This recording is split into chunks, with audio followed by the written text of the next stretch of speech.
If you had one shot to seize everything you ever wanted, would you take it or just let it slip away? Are we spitting out Eminem rhymes right now? Yeah, man. It's do or die coming up for the boys. One game left in the season. We're going to talk about that in just a little bit of time. But welcome, everyone, to the Inter Miami podcast. I am Jay Kington alongside, as always, Mr. Alex Papa George. Please do follow us on social media if you don't already at Inter Miami Podcast for Facebook and Instagram. And on Twitter, it's at Inter MIA Podcast. We do have a website, intermiamipodcast.com, and you can shoot us emails at Jay and Alex at intermiamipodcast.com. Buddy, woo, been a busy couple weeks for us. Yeah, it has, man. They don't pay us enough for this, but that's a joke because they don't pay us. But no, Jay and I are super excited to bring to you the Postman. You know, the Flying Scotsman, however you want to say his name. He is Lewis Morgan. And, you know, this is a really exciting podcast and guest to be on the show. I know everybody out there loves this guy, you know, all over the world. Everybody, you know, has chimed in and said, hey, we want to have Lewis on the pod. So we're glad that we can bring him here to you today. We are very excited to be able to have Lewis come on to the pod and chat with us for a little bit. Also been very privileged to be part of the previous two pregame shows for the club itself, Inter Miami, as well as the halftime show of the Toronto game. And we'll be out there again for our final home game against FC Cincinnati, which will be fun to experience a home game there with all the club and their employees and see what that side's like. But without any further ado, let's jump into this interview with the Postman. Let's do it. Man.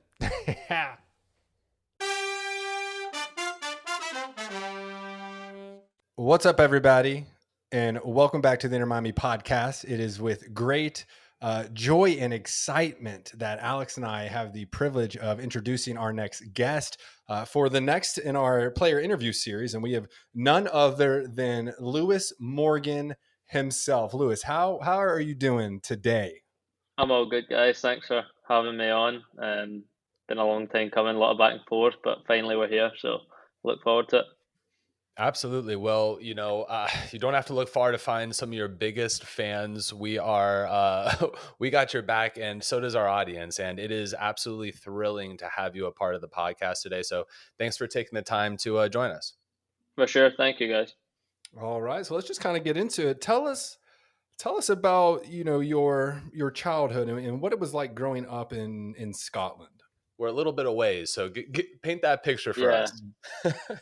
Yeah, obviously, you can, as you said there, you couldn't have picked a further place away from Scotland with regards to everything, weather, all that sort of stuff. So, no, I mean, childhood growing up was all about football or soccer, what you guys would say. I came from a family that was engrossed in football. Football was everything. So from as young as I can remember, I was playing football with my brother. And Scotland as a country is a really passionate footballing country. So everyone, when you're younger, everyone in your school wants to be a football player, wants to play for Rangers, play for Celtic. And I was no different. So, yeah, I mean, grew up playing football in the streets with my brother, playing with my friends, and luckily I've translated that into eventually turning pro and obviously ended up out here with Inter Miami.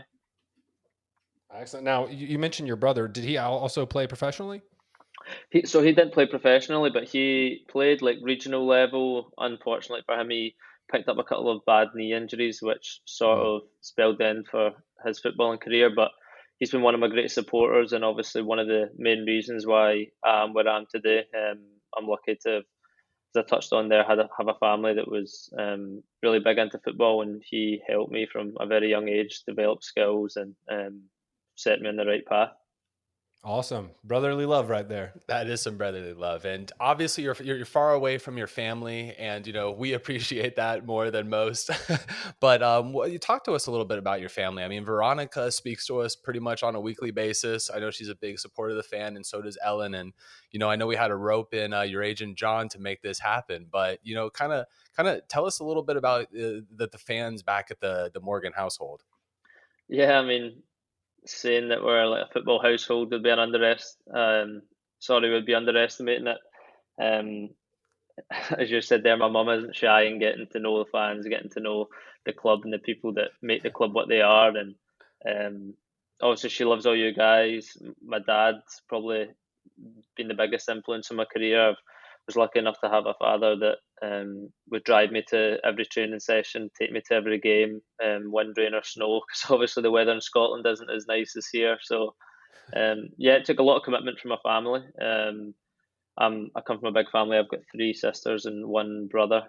I'm the second youngest. I've got a younger sister. So yeah, I mean, it's a kind of success that I share with my whole family. It's sort of been everyone's journey to get to where I am today. I'm lucky to have that support network behind me, and they watch all the games regardless of the time difference. So, um, a lot of tired eyes I can imagine in the morning when they're staying up till 3, 4 a.m. watching our games. But yeah, I mean, it's always great to know that you've got people supporting you back home. It's commitment. Absolutely. For It's a sure. family network. And out of curiosity, if a game was played at 8 o'clock Eastern Standard Time, what time is that back home? So at the moment, the clocks have just went back home, but the general time difference, we are usually 5 hours behind. So an 8 o'clock game for us would kick off at 1 a.m. in the morning in UK. So Quick math. it's yeah, so it's quite I wish you could have seen Alex look up at the sky calculating that 5 hour yeah, I have difference my in his head. fingers calculating there. 1, 2, 3, 4. yeah. So it's obviously quite a commitment from them, but especially with everything going on in the world at the moment, it's sort of maybe a release from day to day life, being able to watch Well, the you've football. delivered some exciting football, for them, so I'm sure they're Yeah. very proud. It's definitely been football worth staying up for. But I mean, talking about the family, just a few more seconds here. I mean, when did you find out that you were falling in love with football? You know, obviously your family, this is a pretty strong, passionate group here, and obviously your brother played. But what age did you really kind of fall in love with, and when did you decide to dedicate your life to the sport?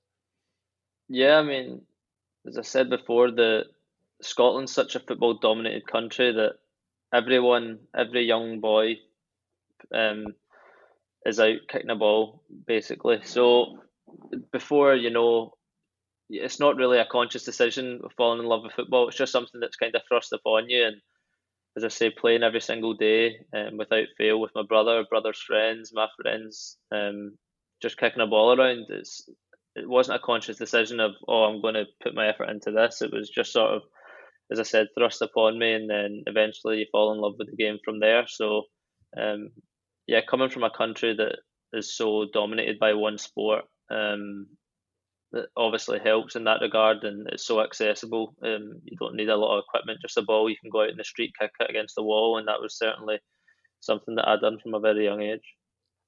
Yeah, so I mean that's a very interesting, thought actually, and it holds true really. I think in definitely all of Europe, in most of Asia and Europe. But what was it like coming from, a land where, football is a way of life, right? I mean, you look at like Cristiano Ronaldo. He's not just a player. He's not like a Tom Brady. He's a god in the world. What was it like coming from that kind of environment over to the States where, you know, football soccer is something that is really kind of, like fourth on the list for many Americans. It's typically football, basketball, baseball. What's that kind of culture shock like to you? Yeah, I'll be honest, I found it strange.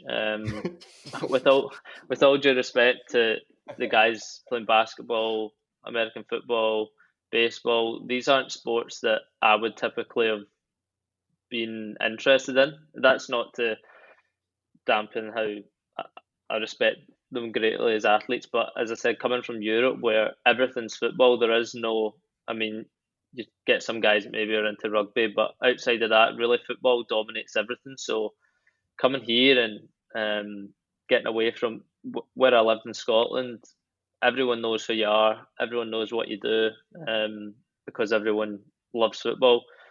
And I mean, I certainly have seen a difference in this country, and I think it is sort of shifting, and people are becoming more aware of football or soccer, and it's grown in popularity. And I mean, it's a sport that we all love, so I hope that it can continue to progress, and eventually, in a few years down the line, or however long it may take, we'll be talking about basketball, American football, and football all in the same bracket. Mhm. So yeah, I mean, it's an exciting time to be a part of this league, and hopefully, I can be part of that that increasing rise in popularity. Well, you are an important piece of the puzzle. And curious, if Lewis Morgan wasn't a football star, what would Lewis Morgan be? Yeah, it's a question I got asked a lot. Obviously, when you're growing up, people always ask, but without sounding too cliche, I didn't have a backup plan really. I was quite headstrong in that I knew I wanted to be a footballer and was going to do everything I could to make that a reality. I done quite well in school, so I always did have a safety net. But with regards to what I would actually have chosen to do, I'm not too sure. Fair answer. I actually was going to be an astronaut for a while Until he got the gout. Yeah. until real life smacked me. But that's a another interesting thing you said, because I truly believe that America's interest that is starting to grow more and more into an infatuation as more and more Americans want to watch or get involved with football, with the sport. It goes hand in hand with our ability on the international stage as well. I think the more Americans that get into football, soccer, the better our national team will be, because most of our prime athletes are going to other sports because that's what they were raised on. And it's interesting you say that. But I have a question, because I've had this debate with people in the past. So being one of the teams you played for, is it Celtic or Celtic? It's Celtic. It's Obviously, Celtic. Okay. Celtic is in relation to like some Irish sort of Hmm. um, history, but yeah, the team's called Celtic. All right, all right. Well, you Yeah, came up in the Rangers youth system before going yeah, to St. Mirren and then to Celtic. So, tell me, playing for the Rangers, to start the youth system, and then moving over to the Celtic, did that cause a stir with any of your friends or family members? Because from what I understand, it's a pretty intense rivalry in Scotland. yeah, for sure. I mean, the only thing Rangers and Celtic, the only rivalry in the world I think can compare to it's probably Boca Juniors River Plate. It's um, I don't think anyone's really witnessed a true meaning of a rivalry until they've maybe been to a Rangers Celtic game. So it is really intense, and my family on my dad's side were Rangers fans. My mum's family were Celtic fans. I grew up in the Rangers Academy, and I'm grateful for everything they done for me. Eventually, I was released from their academy, found myself at St Mirren, and then the chance to sign for Celtic and work with Brendan Rodgers, who was obviously a really Hmm. successful manager who Yep. held in high regard. At the time, there was rumours of Rangers also wanting to sign me back, but at that moment, it was quite of a no-brainer. Obviously, going to Celtic, they were the team that was dominating. Rangers were trying to find their way back. Celtic had great coach in place. Rangers actually only had a caretaker manager at the time, and I just thought Celtic would have been the best place for my development. So I made it truly 100%. It was a footballing decision, not a nothing other than that. Because obviously there would be people that would always ask me how could I play for Celtic if I grew up playing for Rangers, but I made the decision fully on footballing reasons and took sort of personal agendas and everything out of it, and it's not a decision I regret at all. I feel like I learned a lot there and was able to play in some massive games and in Europe. So um, I wish it could have went different in some regards, but I'm also happy for the experience, and I feel that that's helped me come out here and try and make the most of my chance at this great club as well. Yeah, I mean, like everything happens for a reason. I mean, obviously the opportunity to learn from Brendan Rodgers, who, for those of you who don't know, is the current manager of Leicester City in the English Premier League. So, I mean, obviously very successful coach. But I saw you on Sunderland Till I Die for a brief moment, and I believe, if I'm not mistaken, that you had the option to stay with Sunderland after the loan. Is that correct? Um, there was always going to be an option there as I knew the manager.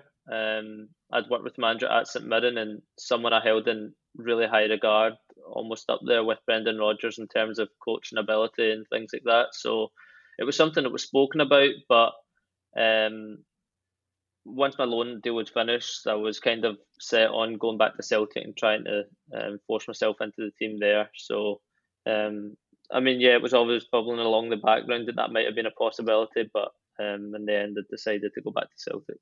Mhm. And so, what made you decide to come across the pond and bring your talents to South Beach, just like LeBron James and join Inter Miami?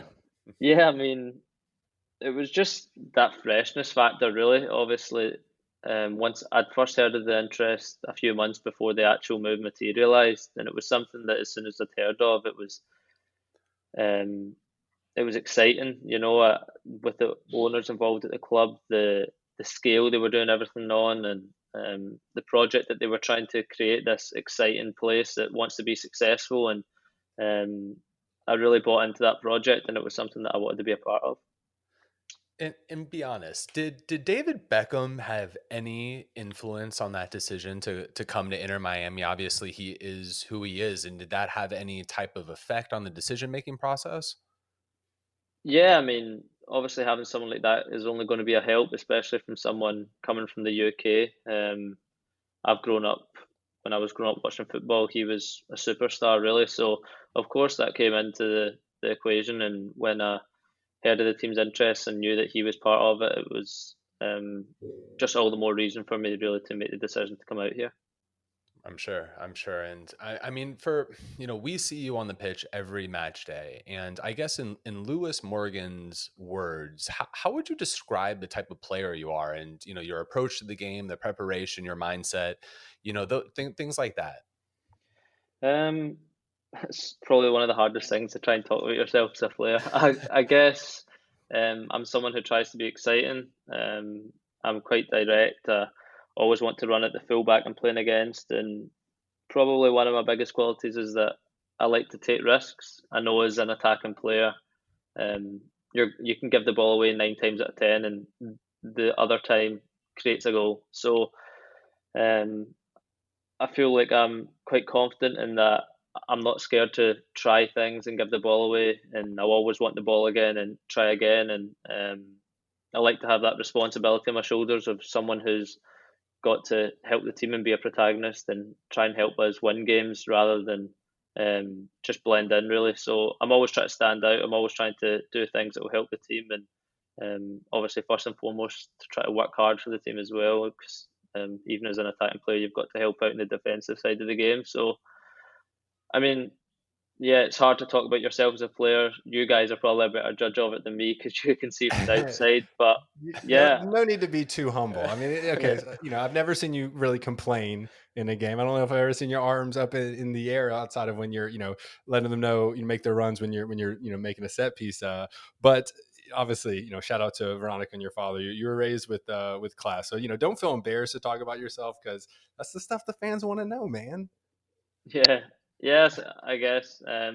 But yeah, one thing I would say is that I try to be exciting for the fans, and hopefully the things that I'm doing help translate into victories and help the team be successful. Well, I can definitely tell you from big supporters of the Lewis Morgan family, you do that absolutely. You are our favorite player to watch on the pitch because every time you have the ball, something not just creative happens, but something good happens, and that's a great effect to have on the team. And I mean, that's a testament to you. And I guess as we talk about, the transition into the MLS, a lot of people we talk to, talk about the different styles of play. And did you see any challenges or difficulties, or how was that transition for you to move over to Major League Soccer?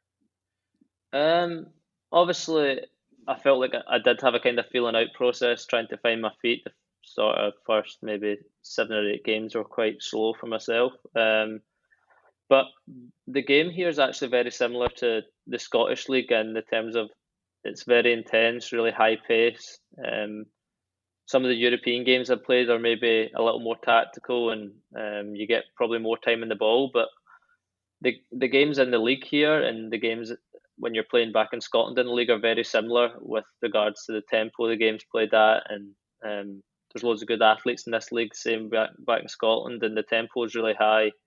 It's really fast paced. So I feel like now I'm starting to find my feet more and more each game, and starting to add goals and assists to my game, and hopefully I can continue in that vein going forward. Definitely, definitely. So tell us about the first goal that you scored for Inter Miami, which came against Atlanta United. I had actually mentioned to Alex during that game, like once you break that ceiling, get your first goal, I think he's going to start just dropping goals for us. So then it wasn't too much longer after that were you able to drop one, and then of course ended up the game with a brace. But what was that kind of relief like to find the back of the net? No, give that reassurance that like, hey, yeah, I'm here. I can make an impact in this league. And of course, starting off your scoring record with the brace is always impressive. Yeah, well, what I would say is that you're right in that the first goal is always the hardest to get the monkey off your back. You, especially as an attacking player, I'm always putting pressure on myself, and I'm aware when the games are going on at the start of the season that I hadn't scored yet. And each game that we're not playing, I'm adding more pressure internally on myself because I know that as an attacking player, I need to contribute goals. And yeah, I mean, it's definitely a relief. Obviously, I was unfortunate at the start of the season. We played DC away. I scored and the goals eventually called back. I think Roman Torres had a handball and the goal got called back, and that Oh, that was made like just a turn of events that no one yeah, could expected. yeah. So that maybe would have helped. Obviously, scoring a goal earlier on in the season would have maybe helped me settle in even quicker. But no, once you get that first one under your belt, it's a weight off your shoulders, and then, as you said, they tend to come a lot easier after that. I've went a few games without scoring now, but I'm sure I'll be back in the goal scoring trail soon. Yeah. Okay. So I mean, look, if you are want to keep being humble, I'll brag for you. So you are the most consistent player on our roster on a game to game basis. Uh, you know, Coming over to the MLS to join an expansion team definitely has it's uncertainty. But what was it like to, throughout the season as we started to kind of build out the rest of our roster? What was it like to play with the likes of, like a Pizarro, one of the biggest up and coming talents in the Mexican football world, Blaise Matuidi, a World Cup winner in 2018 with France, and of course, the prolific Gonzalo Higuain, who I don't know about you, but I've probably scored 50 plus goals with him in FIFA throughout the years playing with different teams. But were you geeking out a little bit? Were you, with like what was that kind of like to have the opportunity to play with some of the biggest names over the past decade? Yeah, I mean, especially coming from Europe. I mean, Blaise and Gonzalo will be the biggest ones for me. Because I've obviously surrounded myself with European football, and these guys are household names all across Europe, really. So, of course, there's that excitement when you hear, oh, Blaise Matuidi might be signing, Gonzalo Higuain might be signing. You get excited and you want to play with those guys. But once they arrive, it's just really reminding yourselves that, okay, now they're here. We're both in the same team. We're both going for the same goal. So it's not a case of, oh, they're at this level and I'm at this level. We're all at the same. We're all in the same team. We're all trying to pull in the one direction, and I've got as big a responsibility on my shoulders as what, say, Blaise has on his, or what Gonzalo has on his, or what Will Trapp has on his. Everyone has to work equally and pull in the right direction, regardless of their status in the game. I mean, obviously Gonzalo and Blaise have achieved so much, and we all respect that. But at this club, we need to start creating history. And at the moment, we've not achieved anything with this club, and that's all that we're focusing on at the moment, really. And talk further a little bit about those players coming in, and and totally understand and respect where you're coming from. Where it's kind of a different story once they walk through the front door. This is a teammate, and you're now in it here together. But have they offered any types of mentorship through some of the younger players like Robbie or someone like Dylan on the team, or even maybe there's some lessons that yourself or other senior level veterans on the club could potentially learn themselves. Definitely. I mean, I think in football it's always important to help out some of the younger guys, or help some of the guys who maybe don't have as much experience. And Blaise and Gonzalo have been good at that. They are always helping and pointing out things that guys can improve. And I think as a team, it's important that we're able to point the finger at guys, maybe if they're not doing something in a certain way, and be man enough to take some criticism as long as it's constructive and help improve ourselves with that. And Gonzalo and Blaise will be no different. I'm sure they speak to guys and offer advice. And when it's coming from people that have had the careers that they've had, it's more often than not, it's more important to listen.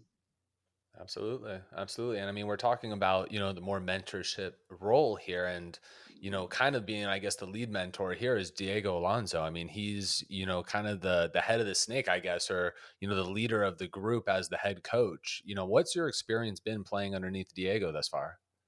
Yeah, I mean, obviously Diego's had a lot of success in the past with his clubs in Mexico, and he's a really passionate coach, and wants the best for all his players in his team, and wants us to be successful, for our benefit, not just for his. So, yeah, it's been great. Obviously, his coaching staff as well. We get on well with all of them. At the start, I was maybe a little bit worried about how the language barrier was going to be, but that's fine.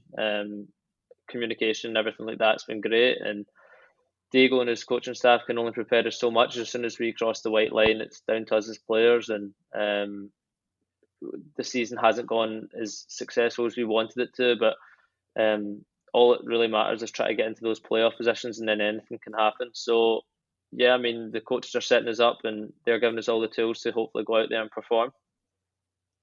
Yeah, I mean that's an important part of the puzzle. I mean, that's what the coaches want to do is they want to put the players in the positions to do as well as they can. And I guess you've been far more humble than I think Jay and myself would be if we were on the other side of this microphone. But but I mean I guess looking at yourself a little bit more like through the critical lens. What area would you say that looking at yourself, what area would you feel that you may maybe most improve on as an individual player?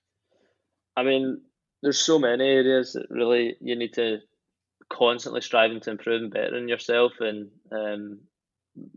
my main thing and my main focus in football is goals and assists. And I always want more. And if I score one, I want two. And if I score two, I want three. So um, just constantly adding more goals and assists to my game. I mean, as an attacking player, you're never going to be satisfied with how many times you can put the ball in the back of the net. It doesn't get old. So um, yeah, I mean, creating goals, scoring goals is the one thing that I want to improve constantly. And um, yeah, hopefully, obviously, it took me a while to get going this year, but going forward towards the end of this season, hopefully finding it a few more times, and then going into next year, trying to push on and be one of the top goal scorers or top assists in the league. So that's the demands I put on myself, and hopefully I can rise to that. Love it.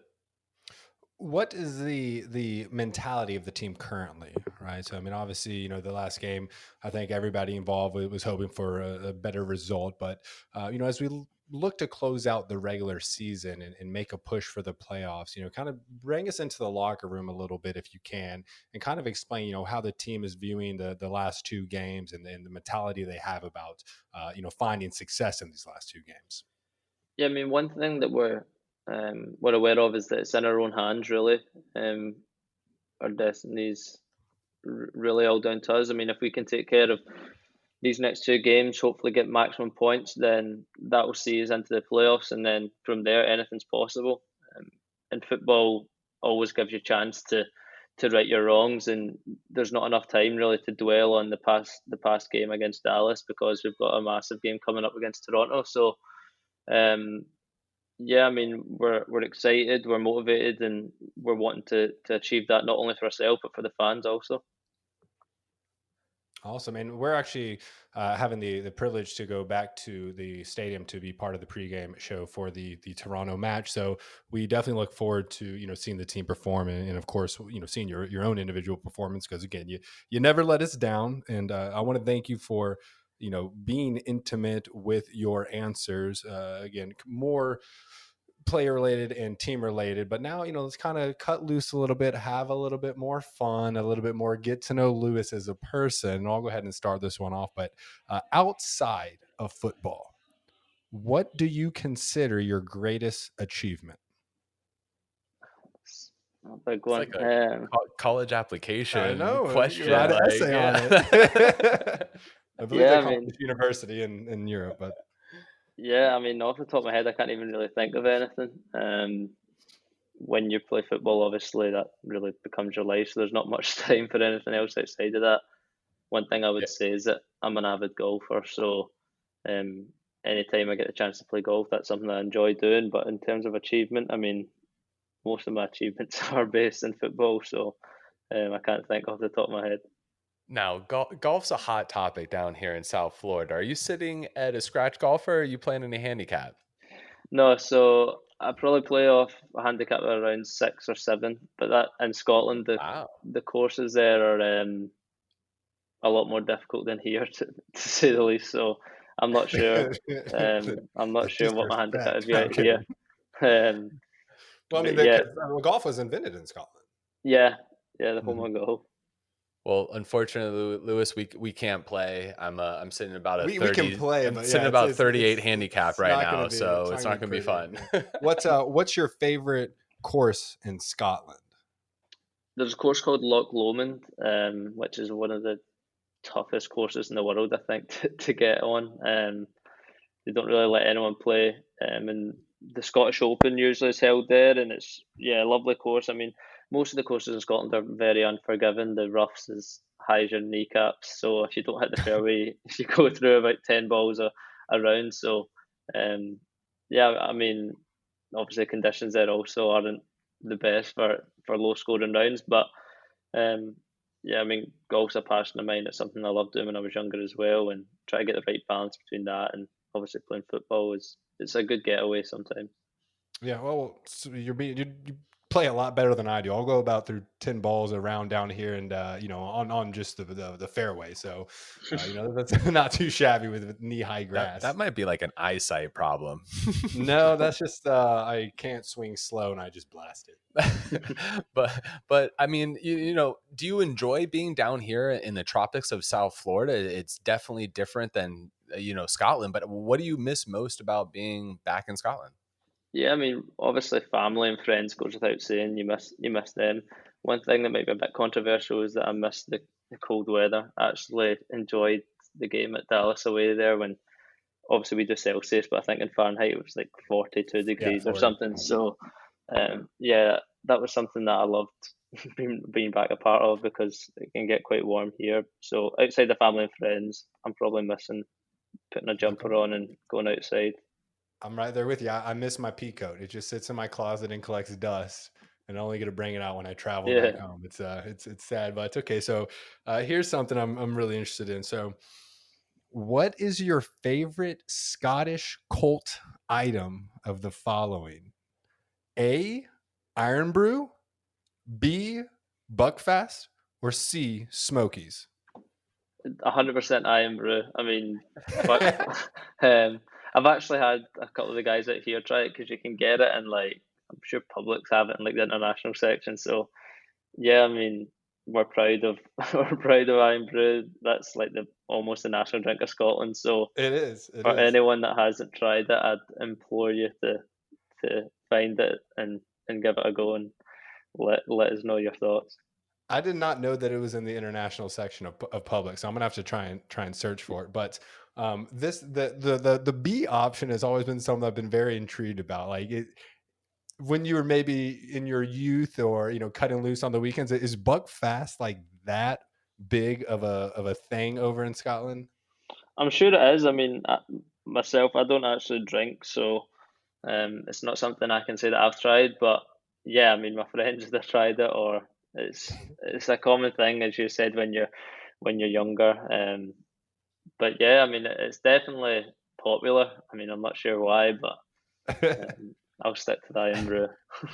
So, All right, fair so, enough. you miss the weather, which is totally understandable. You're not going to find any colder weather than probably 78 degrees down here. But, what is your favorite part about being in South Florida? Um, to be honest, from being here has just been the opportunity to meet the people that I've met, and get to know teammates, get to know people, and get close and build new friendships. Really, um, kind of um, contradict myself by saying it's also nice knowing that you can go out whenever you want um, and the weather is nice at times. But yeah, it's certainly something that I wouldn't have changed. I've loved every minute being out here. Obviously, one thing if I could change would be the fact that the fans haven't been able to fill out the stadium and we've not been able to play for them yet. But it's a place that I've enjoyed being, and I'm looking forward to hopefully welcoming the fans back to the stadium soon. Awesome. Well, are there, do you have any favorite like restaurants or cool spots, maybe a beach or a park where you like to take your girlfriend or anything like that? Yeah, I mean, so we've actually got two dogs. We've shipped them back over to Scotland just so nothing really coincides with Christmas. So we sent them back early. So we're always out walking the dogs when they were here. There's a park called Easterland Park, um, close by myself. And yeah, I mean the food here is something that's been great. Obviously, there's a lot of inspired by like Cuban cultures and things like that. There's a nice place we like to eat called Padrino's, and things like that. I mean, we're trying to sample as much of the local um, restaurants and culture as we can. Also, try to keep safe and staying home because we don't want to risk anything with the coronavirus at the moment. So, Mm-hmm. Mm-hmm. yeah, I mean, me and my girlfriend are both enjoying it here, and although we are looking forward to getting back to Scotland for Christmas and New Year and seeing family and friends, we'll look forward to hopefully coming out again next year and picking up where we left off. Awesome. Now we hear that your girlfriend is actually an artist. We saw some of her work. Where could the fans and the listeners go to see some of her work? Yeah, so her work is actually, if you're on my Instagram page, I'm not sure if um, any of you guys are, but in my like profile in my bio, there's a link to her page, and yeah, I mean she's an avid artist. She does a lot of stuff that loads of people back home are interested in, and I mean yeah, she's really talented in that. She probably um, might get a bit embarrassed by me saying that, but yeah, I mean I think she's great. I think all her work's great, and I'm proud of her. And if anyone wants to take a look, it would be greatly appreciated. And I'm sure she would really appreciate that as well. She's also got a website that's going to be up and running soon, hopefully over the next couple of weeks, which will make everything easier with regards to buying some of her stuff. And she's going to do commissioned work, so it's exciting times for her as well. And hopefully she can make a success of it. Mhm. And I'm drawing a blank right now, but just remind us of her name so the listeners can be aware. Her name's Heather, and our Instagram off the top of my head is Heather Artwork. If anyone wants to check out, and as I said, it's also in my bio. Mm-hmm. So You hear Pretty, that? pretty straightforward handle. Yeah, support Yeah. support this man and support his girl. Go check out her artwork. What would you I guess kind of classify her art? Does she like to do a lot of stills or more scenic nature? Kind of what's her genre of art that she prefers? So she actually does loads of abstract work, which you'll see most of on her Instagram page. She can do portraits. She does portraits of, I think, all most of the stuff is on her page. I mean, she's got some work where she's done with animals. She's got experience of drawing, painting dogs, and she also does like graphic work as well. So she produces quite cool like graphic vector type things that I've actually posted on my Instagram. One that she's done for me, and they seem to go down a hit with all the guys, and I've had loads of people asking for them, and she enjoys doing that as well. So I mean, she's quite versatile. She does loads of stuff. It really just depends on what people are looking for. If it's artwork for the house, then I would say acrylic is our main strong point in that regards. But she enjoys doing it all. So yeah, I mean, any support would be greatly appreciated. Yeah, well, you heard it here.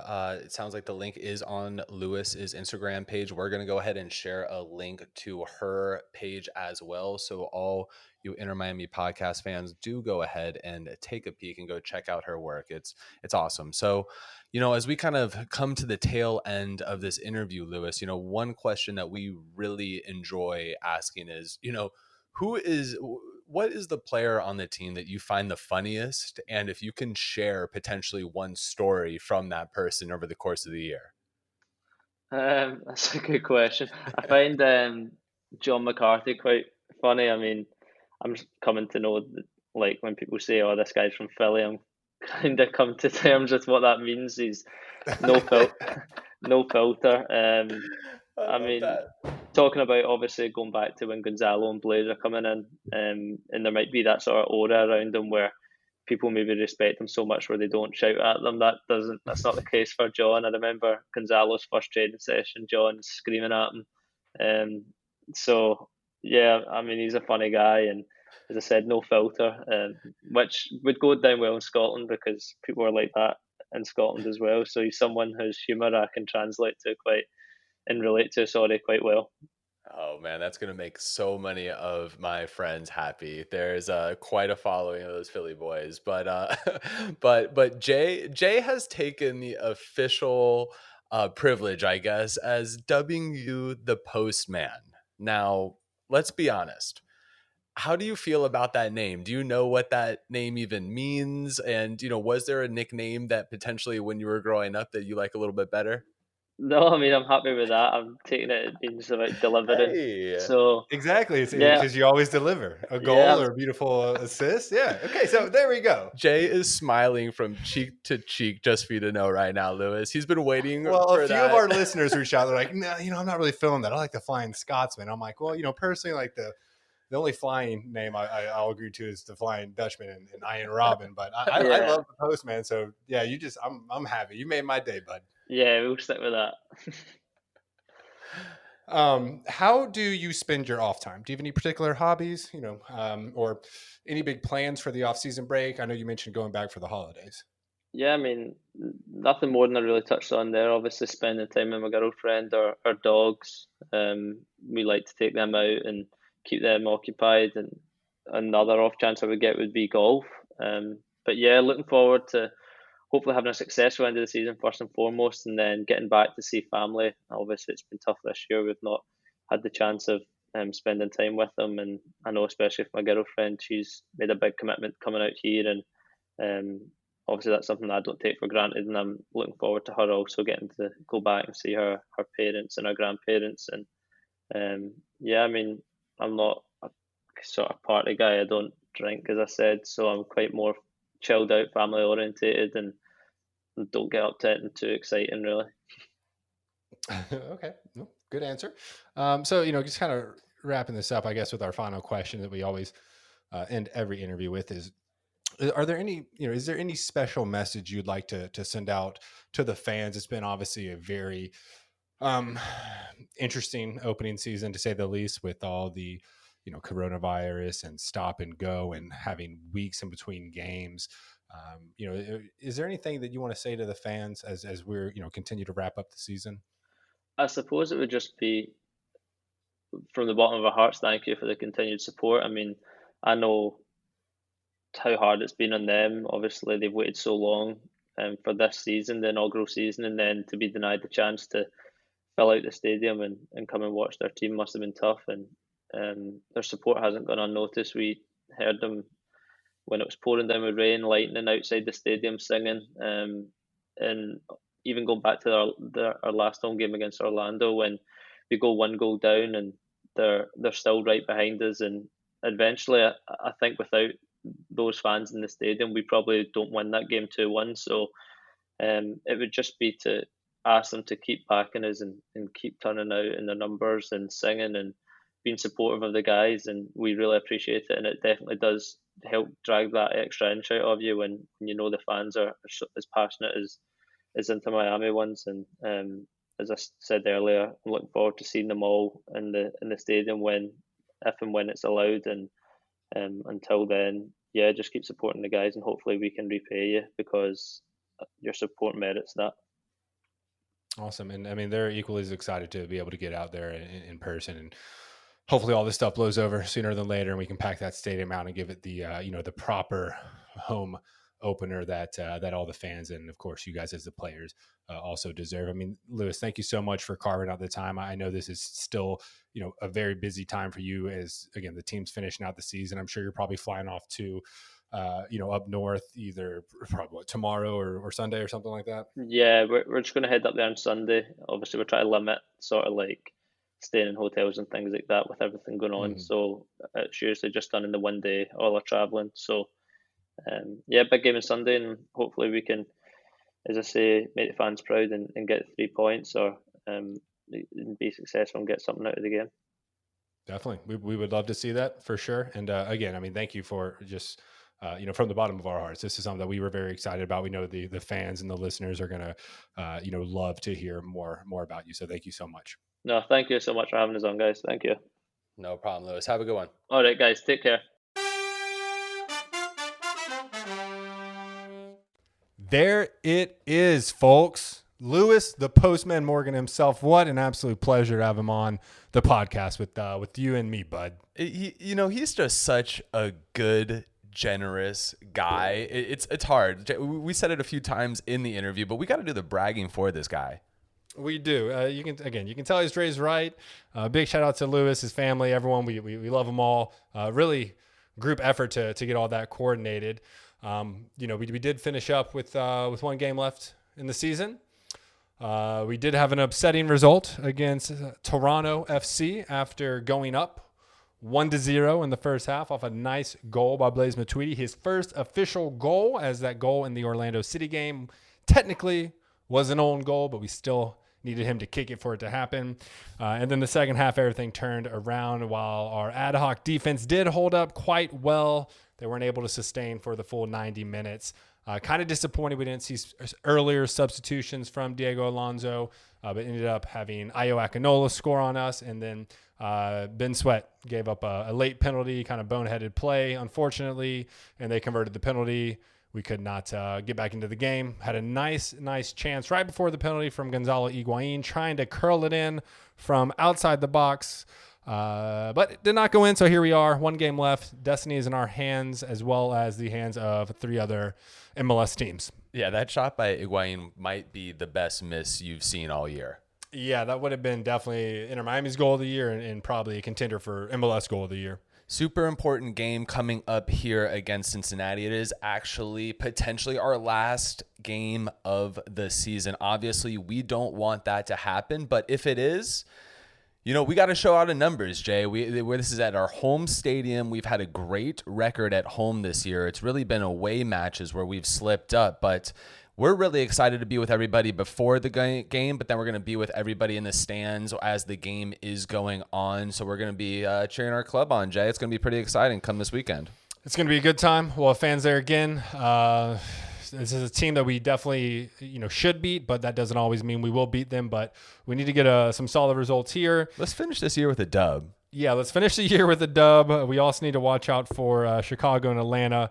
In DC United, we do need them to lose their final game as well. Then Chicago actually has 2 games left to play, which we need them to lose as well, since they switched it up from just straight points to actual points per game. But, here we are. We're going to need a little bit of luck, and we'll finish out the season strong. Then we'll do a pretty fun episode, a kind of season in review, some awards, some good stuff like that as well. Yeah, and I mean, Jay and myself have been actually creating separate categories since the MLS is back tournament concluded. But if you did have any awards that you wanted us to go ahead and consider on the slate for the players and the team and the coaches this year, go ahead and shoot us an email, shoot us a DM, shoot us a tweet, do your thing, and let us know what award you would like us to nominate and therefore, for lack of better terms, award. But other than that, we will be back with you with one final episode after the season concludes. Maybe 2 if we're feeling up for it, but we shall see. Until then, I'm Alex. This is Jay. We are the Inter Miami Podcast, and enjoy their week.